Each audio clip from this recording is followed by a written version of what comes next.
Assalamualaikum warahmatullahi wabarakatuh. Innal hamdalillah nahmaduhu wa nasta'inuhu wa nastaghfiruh wa na'udzu billahi min shururi anfusina wa min sayyiati a'malina. May yahdihillahu fala mudilla lahu wa may yudlil fala hadiya lahu. أشهد أن لا إله إلا الله وحده لا شريك له وأشهد أن محمدا عبده ورسوله صلى الله عليه وسلم لا نبي بعد أما بعد. Kaum muslimin yang dirahmati Allah Subhanahu wa taala dimanapun berada, manusia hidup tak lepas dari ujian, baik berupa ujian keburukan maupun ujian kebaikan.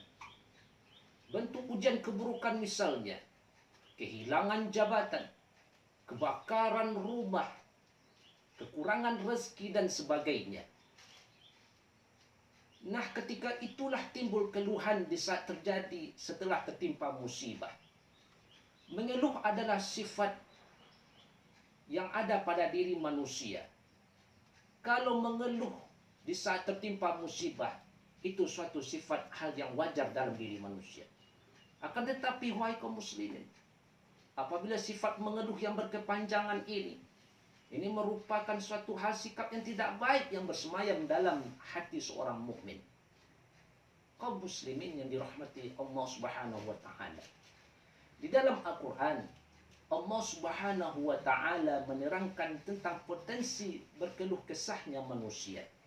Sebagaimana firman-Nya di dalam Al-Quran surat Al-Ma'arij ayat 19 sampai 23. A'udzu billahi minasy syaithanir rajim. Bismillahirrahmanirrahim. Innal insana khuliqa halu'a. Sesungguhnya manusia diciptakan bersifat berkeluh kesah. Idza massahu syarru jazu'a. Apabila ia ditimpa kesusahan, ia berkeluh kesah. Wa idza massahul khairu manu'a. Dan apabila ia mendapat kebaikan, ia amat kikir. Illal musallin, kecuali orang yang mengerjakan solat. Alladzina hum ala salatihim daimun, yang mereka itu tetap mengerjakan solatnya. Kaum muslimin yang dirahmati Allah Subhanahu wa taala.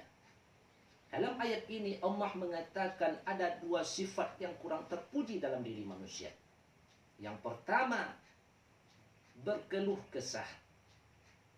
Idza massahu syarru jazu'a. Apabila ia ditimpa kesusahan, ia berkeluh kesah. Artinya apa di sini, wahai kaum muslimin? Orang yang bersifat berkeluh kesah, kesyukuran di dalam dirinya berkurang, merasa Allah tidak adil kepadanya, mengumpat dan mencaci, mengeluarkan kata-kata yang tidak baik, bahwasanya dirinya lebih berat ujiannya ketimbang dari orang lain. Hendaknya, wahai kaum muslimin, di saat kita diberi ujian oleh Allah Subhanahu wa taala, berlaku sabarlah dan bertawakallah kepada Allah Subhanahu wa taala. Karena orang yang bersifat mengeluh dan berkeluh kesah ini tidak akan merubah nasibnya, bahkan memberikan pemikiran yang negatif dan berdampak buruk terhadap kehidupannya. Allah Subhanahu wa taala juga mengatakan di dalam surah Ar-Ra'd ayat 11. A'udzu billahi minasy syaithanir rajim. Bismillahirrahmanirrahim. Innallaha la yughayyiru ma biqaumin hatta yughayyiru ma bi anfusihim. Sesungguhnya Allah tidak akan merubah nasib suatu kaum, melainkan kaum itu yang merubah nasibnya sendiri. Oleh karena itu, wahai kaum muslimin, berlaku sabar merupakan langkah yang terbaik.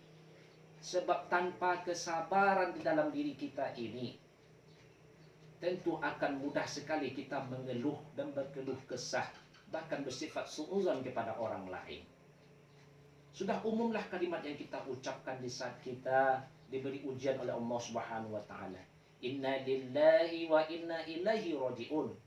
Ketika ada orang yang meninggal dan meyakini bahwa semua yang kita miliki ini adalah milik Allah dan dikembalikan dari Allah Subhanahu wa taala, bersabarlah, berserah dirilah kepada Allah Subhanahu wa taala. Hadirin yang berbahagia, mengiringi sifat berkeluh kesah yang disebabkan karena musibah atau yang mengena pada diri manusia, ternyata ada sifat yang kedua, yaitu sifat kikir. Wa idza massahul khairu manu'a, dan apabila ia mendapat kebaikan ia amat kikir. Orang ini merasa tidak bersyukur terhadap apa yang diberikan oleh Allah, merasa tidak puas, merasa apa yang dia miliki ini tidak berhak orang lain memilikinya. Dia enggan menolong, tidak mau bersedekah, tidak membantu orang yang sangat membutuhkan. Orang inilah yang sangat dimurkai oleh Allah Subhanahu wa taala. Kaum muslimin yang dirahmati oleh Allah Subhanahu wa taala, berkeluh kesah dan sifat kikir ini mempunyai dua naluri secara umum ada pada diri manusia. Akan tetapi wahai kaum muslimin, mereka yang terus-menerus mengerjakan solat, orang inilah yang selamat dari dua sifat ini. Illal musallin, kecuali orang-orang yang mengerjakan solat. Alladzina hum ala solatihim daimun, yaitu orang-orang mereka itu yang tetap mengerjakan solatnya. Kaum muslimin yang dirahmati Allah Subhanahu wa taala, semoga kita semua ini diberi keberkahan oleh Allah Subhanahu wa taala dan pertolongan keluarga kita, saudara-saudara kita diberi pertolongan oleh Allah dan hidayah untuk taat dan patuh terhadap perintah Allah. Dan semoga dengan adanya kajian kita yang singkat ini, Allah akan menjauhi kita dari dua sifat tadi, yaitu sikap berkeluh kesah dan sikap kikir di saat diberi kelapangan oleh Allah Subhanahu wa taala. Fa'tabiru ya ulil absar la'allakum turhamun. Assalamualaikum warahmatullahi wabarakatuh.